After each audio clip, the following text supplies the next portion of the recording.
welcome back to Alternate Future of the Earth episode 2. In the last episode we saw many things happen. Russia won the Ukraine war, things happen here, war down here, annexation of Taiwan into China. Let's just jump into it, guys. So the war we are going to take a look at now is, I think, Rwanda. I think that's Rwanda against the Congo, because I think there's been some kind of war happening here with Rwandans have like taken this and nothing more has happened. So we will see Congo push back against Rwanda. Rwanda will be very unhappy about this. So they will actually declare war on Burundi. I think that's the name. So they will invade, go down here, do some kind of Schlieffen plan to invade Congo. And Burundi, it's fully overrun by Rwandan forces. And they extend greatly up until here. But then we see something else happen. Bam! Bam! Doesn't look good for Rwanda. So the Congo, they push back. Tanzania will attack the Rwandan forces in Burundi and start to liberate the country, while some Ugandan troops and Congolese troops attack in the northern part, and soon the country is overrun. Bam! Let's take a look at the peace treaty. So this is the peace treaty. These parts goes to Congo, Burundi, Tanzania, and Uganda. The next war we are going to take a look at is Syria. As we all know, the Syrians left some kind of civil war recently, but they are like still troops. So the sides will look like this. I don't really know what's happening in Syria. I will just say like the civil war ignites into full on civil war again, and we see the front line try to move here, and it go pretty good for them. But the Syrian new government does a counterattack, and they do a counterattack, but they need to retreat into here, and soon they are on retreat on all fronts. But then we see someone join this war, someone we would never expect join this war. Israel. They have something here or something. So they will start to press forward. That makes these guys press forward. Are these like, I believe these are Turkish. In this universe, this is the new Syrian government. These are Turkish unifiers, blah blah blah, wanting to unify with Turkey, and this is Israel. So we see the Turks push up, and we even see Turkey itself join this conflict. So Israel pushes, Turkey pushes, doesn't look good for Syria. We even see the remnants of Lebanon get invaded by both sides, and soon the country is occupied. Let's take a look at the peace treaty. This is the peace treaty. These parts go to Israel and these to Turkey. So the borders look like this now. Here in Myanmar, they have been in a civil war for some years now, and let's take a look at that. So the sides are like spread out, and we will see China for some reason joining, or not joining the war, but aiding these rebels against the government or something to get a port here, so they easily could get into trade routes down in the Indian Ocean and up here in the Red Sea, up in the Mediterranean, down here, up here, down here, blam blam blam. You understand? So they will support this side, and soon we see these guys taking over the country. And just in a short few months, we see that the rebel guys take over the country, and bam, the country is now Chinese, or they are Chinese leaning. But then we see another civil war between the communist group here and here taking place, and they will quickly sweep through the country because of the incompetent new government, and we see a communist state being set up by China here. Bam. Now let's take a look at the Armenian-Azerbaijan conflict thingy that's happening. I believe, like, I don't know, something like this. I don't know how the conflict looks here, but Russia, done with Ukraine, will join the war on the side of Armenia. Same with other CSTO countries. So these guys will join the war, and we soon see Russia invade Azerbaijan, taking Baku, and then getting the oil down here, and even Armenia pushes a little, and the country surrenders. These are the new borders of Caucasia.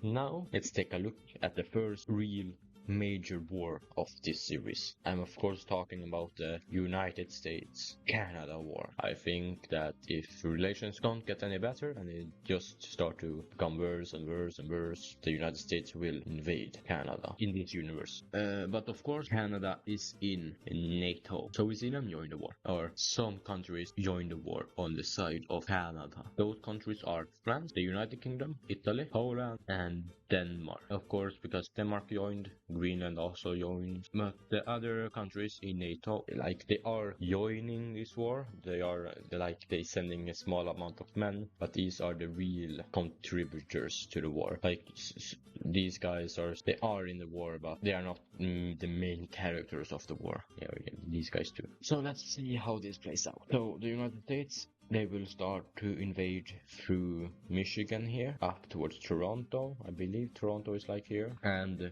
through whatever states lies here, like New Hampshire or something. No, New Hampshire will be up here. Pennsylvania, New York. I think it's New York. Maybe through New York and here in Maine and Thingy, they will push towards Ottawa, which is like here. So they are on the doorsteps. And they will also push up here to Vancouver.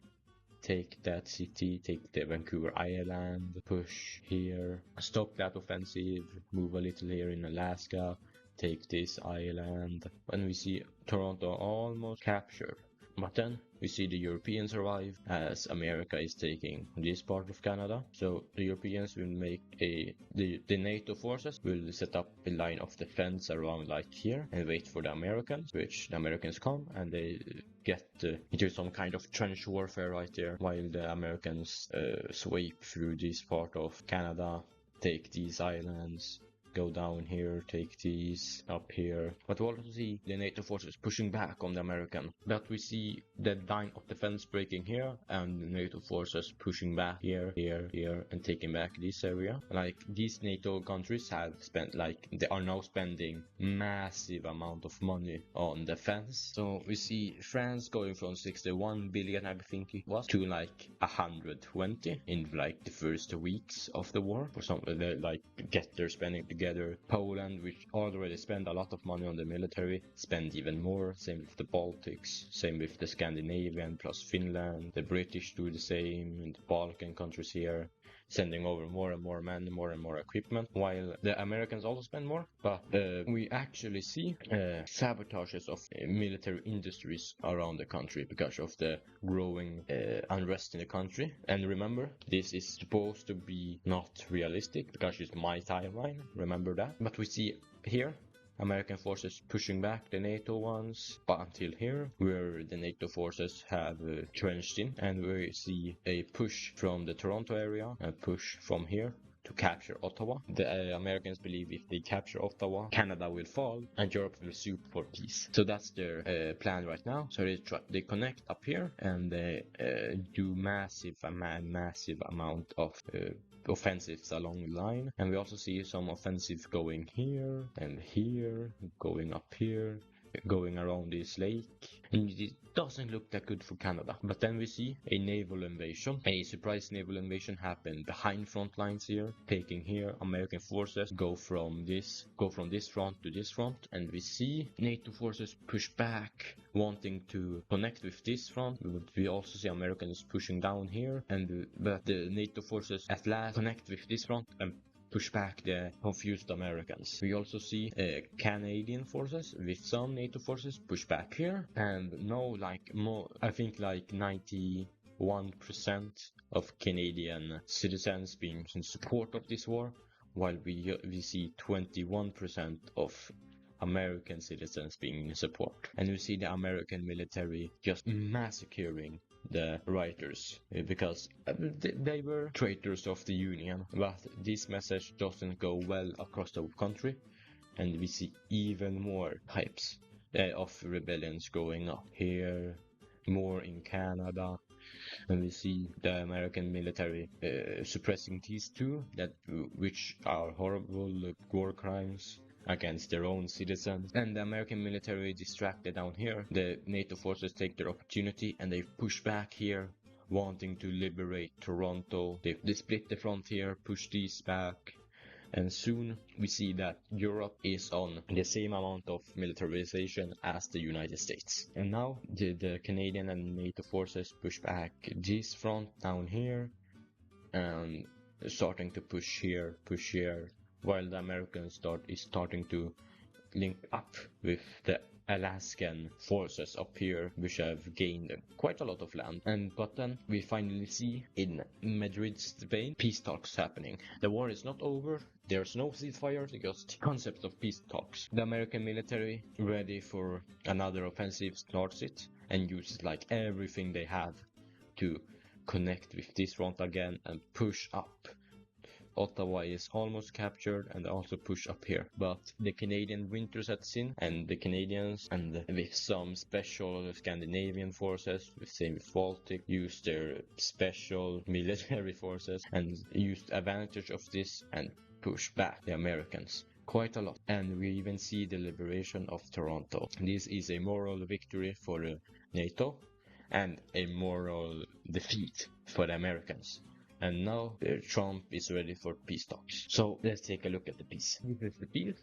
We see this part become its own state, and we see Alaska expand through the Canadian corridor or something down here. So the United States now has 51 states. NATO, who actually lost the war, is not seeing this as a loss, but as a victory over Americans, because Canada didn't surrender. They still had their sovereignty, their freedom, and the Americans on the world stage now seems like a easy country to fight in a war. You see China, Russia, and even Iran start to bully America more into like they aren't as afraid of America. Still afraid, but not as afraid. In West Africa, we see a new country taking form. A union between Benin and Togo, I believe these countries are called, and Ghana, creating a new country here that is wanting to grow into a West African Federation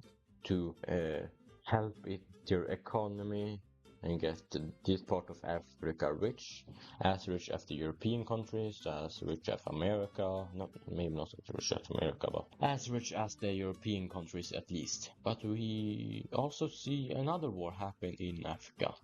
The Ethiopian, Eritrean, yes, Djiboutian. Hello? Am I back? Yes. Djiboutian, Somalian, Kenyan war happened. Oh no, not Kenyan. The Eritrean, Djibouti, the East African War, the Horn of Africa, and we see the outbreak of the Horn War. So we see Ethiopian troops enter Eritrea and Djibouti and also Somalia here to free Somaliland, which the Somaliland just okay, we are under Ethiopian control now. Djibouti easily falls, and the same is with Eritrea. They push up here and blink, they surrender. Now it's just Somalia, which is easy. Ethiopia push in here, they push through, splitting the country in half, creating a northern part and a southern part, and the Somaliland forces also pushing in here, pushing through here and circling these guys and taking them out, and also pushing down to the front down here to connect with the Ethiopian forces. And the Ethiopian forces make two groups and they push upwards and down, and soon we see encirclement happen here with around 5,000 guys, and the front starting to become more fluid, and bam, these 5,000 guys surrender or die, and Somalia officially surrenders. Let's take a look at the peace treaty. These are the new borders of the Horn of Africa. Eritrea getting annexed by Ethiopia, same with Djibouti. Somaliland becomes a puppet state of Ethiopia, but the rest of Somalia gets incorporated into Ethiopia. And now we see an Ethiopian hegemony over East Africa. The only country that would rival this is Sudan and maybe Congo. No, I wouldn't count them as East Asian more centrally African, not Asian, African, but we see a beef between these two countries and tension starting to rise. Now, let's take a look at the next Russian Shygbang Tablubli. The next Russian war. So Russia, with its allies down here in Europe, they do an invasion of Georgia and Moldova. So we see some Ukrainian forces invading through the northern here, and we see Transnistria joining the Russian side and Russian forces pushing through. And while this is happening, we also see Russian forces here pushing through, down, splitting the country in two. There's mountain warfare here, so it takes a little while, but they get there. And also Armenia joins the war to get some land, and bam. Let's take a look at the peace treaty. And these are the new borders. This part goes to Ukraine, this part goes to Russia, this part goes to Armenia, and this part goes to Russia. This is now how the world looks like.